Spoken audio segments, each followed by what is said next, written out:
Well, got the stave cores glued up. Quarter sawn white cedar. Best stuff. That is just the best core. If you can get good stuff, it is the best.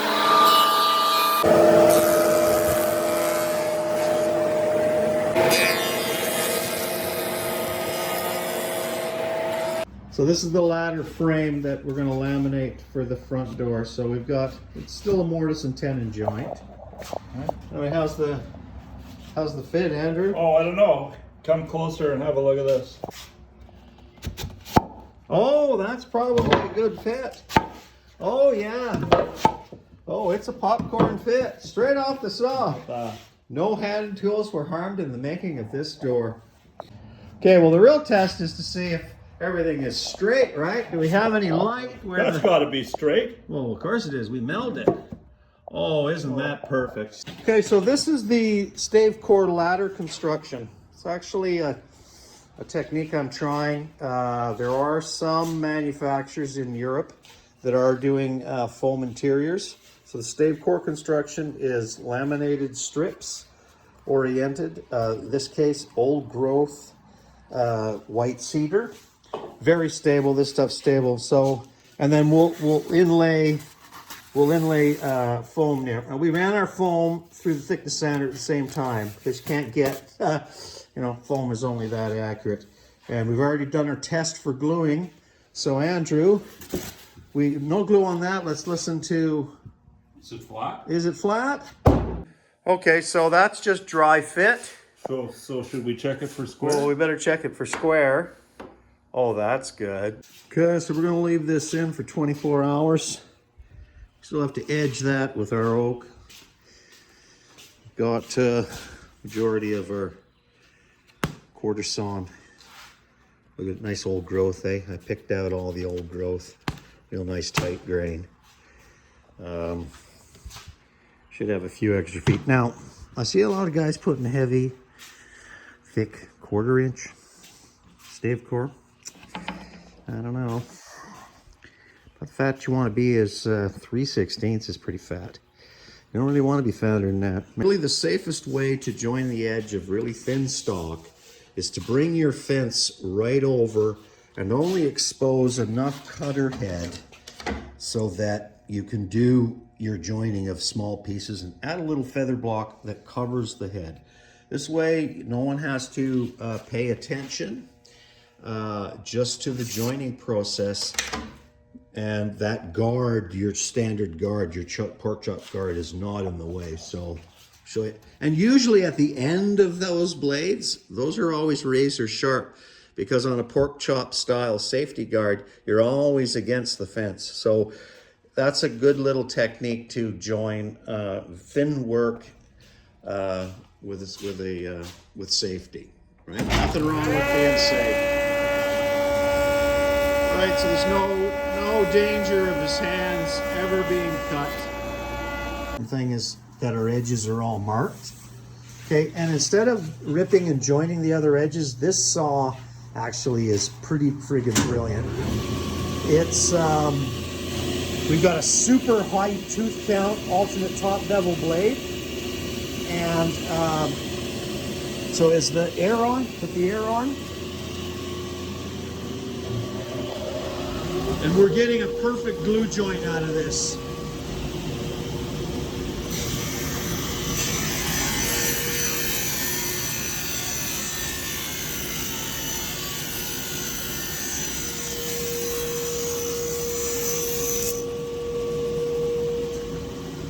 Now the reason I want a glue joint is we're actually accentuating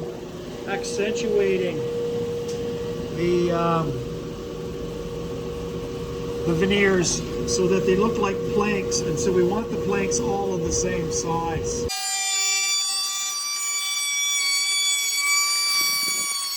Okay, so Andrew's laying out the veneer, and what we're trying to make this door look like is it's planks, so we'll slightly radius the intersection. So we're sorting it so that grain looks like individual planks. So for instance, you can see that those two boards are the same, so we'd probably sort those out.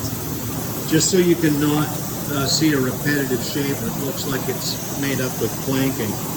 Also, this has to be a size that all of the planks equal the door. We don't want to cut the door down and be left with a small plank. We want the door to appear as if it's made with horizontal planks, which a door doesn't want to be. Now, horizontal veneering is not what a door wants to be, and so that's what this core is. If you watched us, we made a laminated cedar core with mortise and tenon ladder frame. So there's a series of crossers in here. Those are full mortise and tenon, although the tenons were not glued.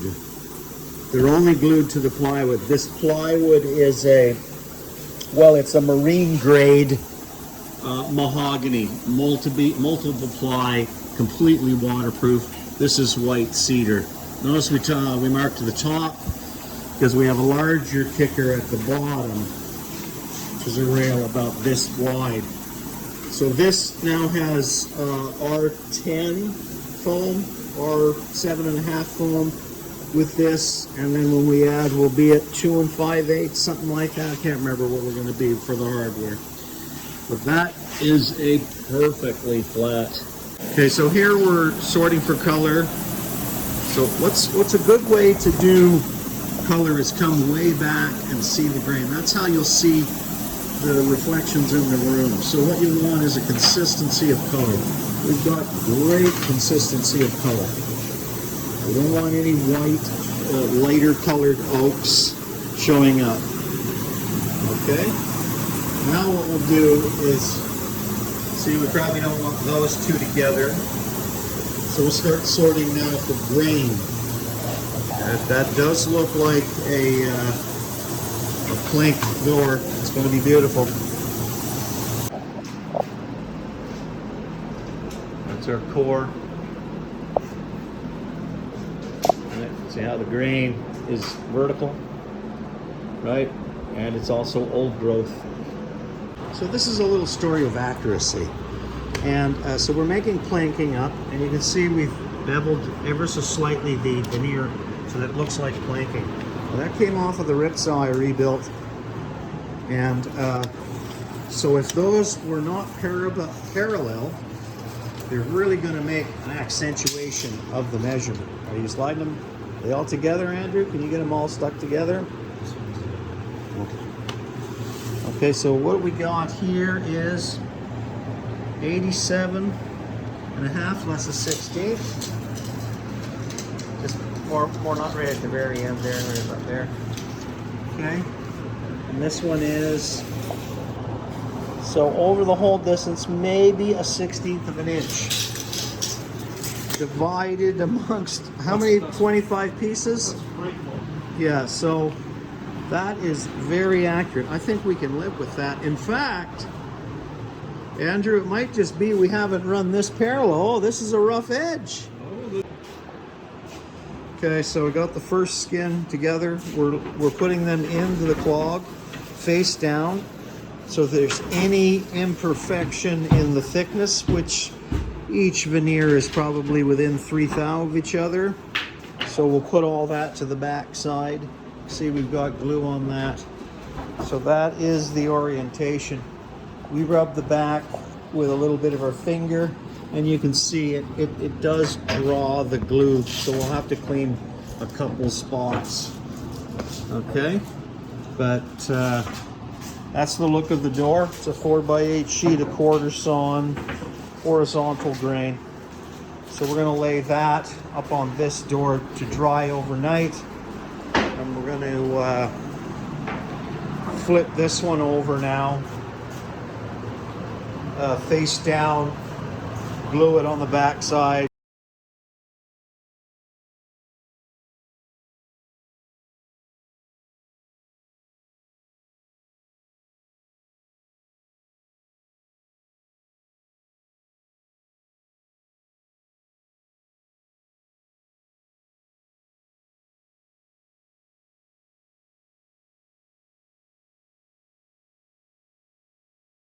Okay. That's it. Vacuum's just stopped. That's a pretty stressless vacuum. Glue up quite a few stages. We're hoping it doesn't chip. We played it maybe a little too close on the skin size, but we got it, eh? Door's 1/4 inch oversized. Who says men don't vacuum? Yeah, who says men don't vacuum? Okay, here we go. Exterior side. Horizontal plank door.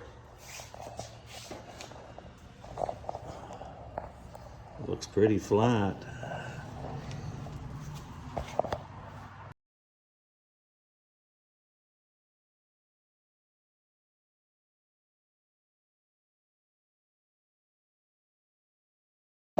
Okay, so we got the door finished. It's sitting on blocks. Looks fantastic. I'm not sure if this is the outside of the door.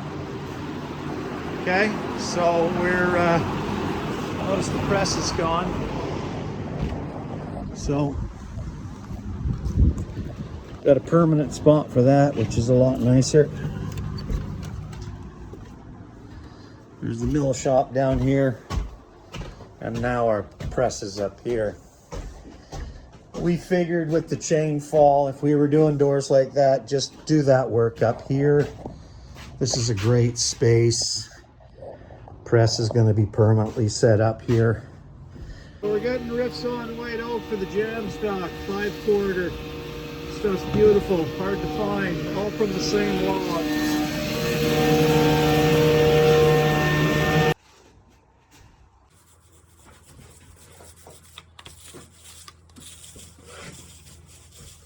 Grab your corner, grab your corner.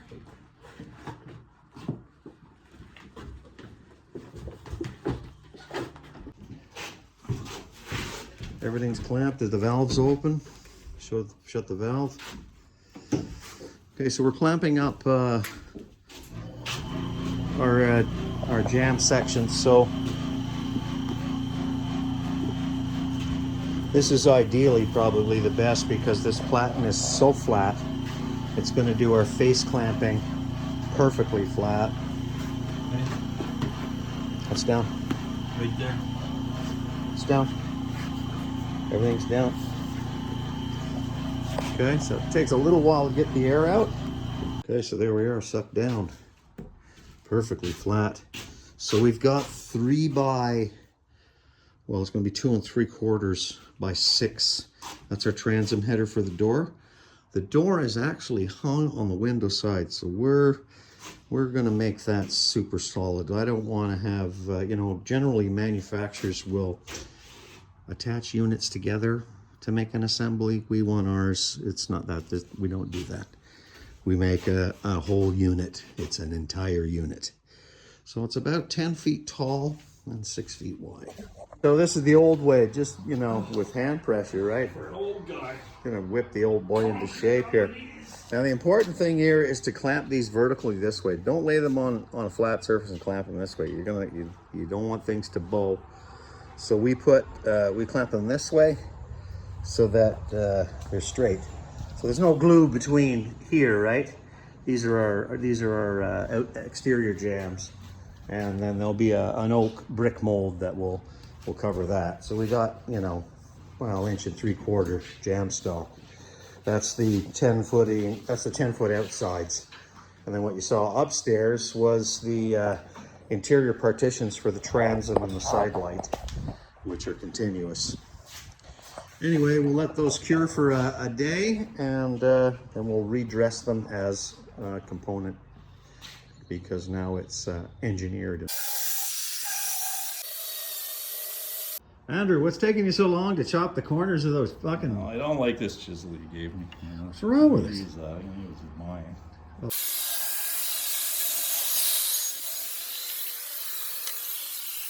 Okay, so we've got the center mullion, which this hangs against a side light. So this is actually the side light.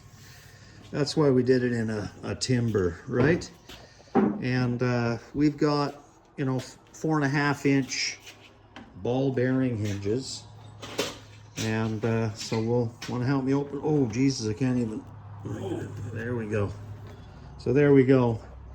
You can see that we left it a little proud, so we do this because I can establish my margin for the hinge side, which I make sure that I have enough room for weather stripping. And that means that you don't actually, when I open this up, you don't actually want your hinge dead flush. If you have your hinge dead flush, you'll crush your weather stripping. So I set those up so a nice margin. Now that we've got it pre-hung here, we'll calculate that margin and mark the end of our joint. So you can see our core material. We've got marine grade mahogany plywood, stave core, mortise and tenon, not glued. You can see it shrunk a little bit. Nice old growth stuff. And then 1/8 inch veneer on the outside. So pretty simple door, but it should be pretty. It's going to be about 10 feet tall with the big huge transom up in here. Okay, so you guys that are buying pre-hung doors, you'll notice that your manufacturer puts the hinge same distance from the bottom as they do on the top. And you know why that is. That's so that they make one door, not left-hand and right-hand doors. Real doors always put their base hinge up. I put mine 10 inches. Now, you might say that's not that important, but I do. It has a lot to do with architecture, and I'll show you why. You see, here's a door swung right open with a hinge all the way up. And you'll see there's a block. There's a block down here. That's why you put your hinge up that high, because you don't want to cut into your blocks if you're doing classical work. Now, this is modern, but still, we want references to classic work. So what's nice is we got a 6 inch from the top, even spaced, 10 inches from the bottom. That is the proper way to hang a door. And of course, the top hinges take all of the weight. I've seen some people put gang hinges together. I don't know if I like that look, but it's interesting. It's the same sort of principle. Take the weight of the door. At any rate, we want this door to just push like that, and it closes and goes click like a Bentley automobile door. Okay, so I mill my sills differently. I don't just put them in the planer and taper them. I want the front edge of the sill to be nice and thick. So I actually waste the bevel off of the back side here. And I just do that with a dado stack tipped to, in this case, 7 degrees. That gives a sill with a nice thick front edge, which I think looks better than if you taper the front and leave a little thin edge. This little dado that we just finished cutting sets on a little, it's an upstand with a little joint over here, and that part will be tapped on with machine screws. And that's the part that you wear out. That's the part that the door slides on and also gives a little wind break, a water break for blowing wind under the door. So anyway, we're almost ready to cut the end of our jamb here, which is all dominoed together. So we've got to set up for funny little joints here. We should have this baby hung by tomorrow. Okay, so this is the special cut for the sill, right? So that it fits into this area. And then what we do in between here is we add our sub-sills. So these units sit on here. Well, they won't be that thick. That's the part you'd ever replace if it wears out. So over the years, as the wood sill wears out, and we're talking maybe 100 years, I've always said that this door will be standing and the rest of the house will be falling down. Okay, so we've got all the joinery cut. Okay, that's our sill. Let's see that go in. Chop that out with a broad axe. We still have to face all of the casing, but that's our special cuts. Okay. We haven't cut that to length yet, so that hasn't been slid together, but No, it's just... that's our sill, eh? That's our, that's our jamb. It's going to be gorgeous. So a few more things to do. We have to mark and and rebate for weather stripping. And then we're inlaying brass strips here for anti-skid. And also your foot will never actually touch the oak. So we're almost ready. So, you know, a jamb's always more convoluted than the door, right? It's like a cabinet. Anybody can build a door, but you got to build a cabinet. Do you build the door first and then the cabinet, or the cabinet then the door? What came first? Yeah, what came first, the door or the cabinet? I guess they have So now the center bar is really thick. We've laminated that in 1-inch stock, so it's very thick. So what we're doing in here is we're adding what I just call a step, and that lightens up it lightens up the look of that and gives a nice little detail. We have that on the outside as well. like So this. it also covers our engineered jambs, which are laminated pine on white oak to give us nice thickness. So should look pretty good. You know, Look at this. friggin' gorgeous, man. Look how gorgeous that is. So I mean, makes it just a gorgeous we're just little holding detail, eh? it. We're just holding it there. Okay, so the exterior side of the jamb is done. Because we're quarter sawn, we applied quarter sawn to the faces and stepped it in a little bit with some nice little steps. We'll look at that, right? So that this proportion reads a lot better. I think it's pretty good looking. Check it out. So we're going to do that's the exterior side.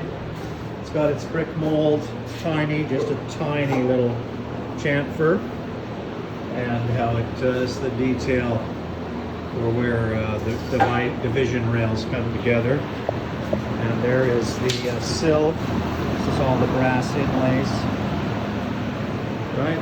All quarter sawn.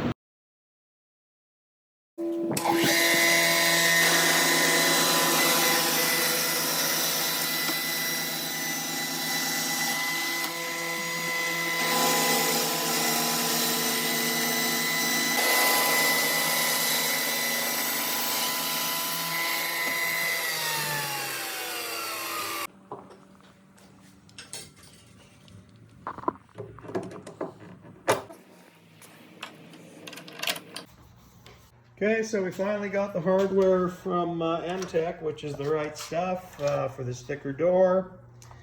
And we're taking that out. Everything's good there. Everything's good there. Is that locked? That's locked. We can push that. That works. So this little feature here, you can leave the house. It's not locked on the inside, and you can't come in, but you can use your key to open it. And then we got Pemco automatic door sweeps, which uses a little compression plunger. It's hidden inside the door, so we don't see anything there.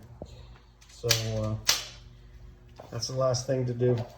Anyway, this door, if you watched a while back, was already pre-hung. So we're just gonna cut in our door sweep. We got sand, oil, wait a week maybe for it to dry. And it can go into the installed jamb.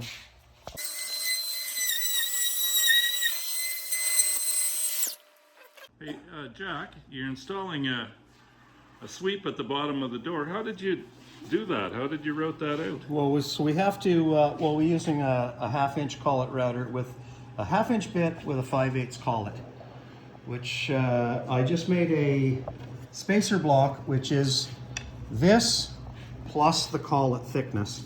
And I just tacked a board on until that fit perfectly. We then just rub the collar in here. So now and that's just tacked on. Okay. So what's this for? Oh, that's clamped on so we don't blow out the edges, right? And so now we're ready to fit. The nails are in the way, but next thing we have to do is we have to cut the extents of these and suck them in, and that is how you do a door horizontal.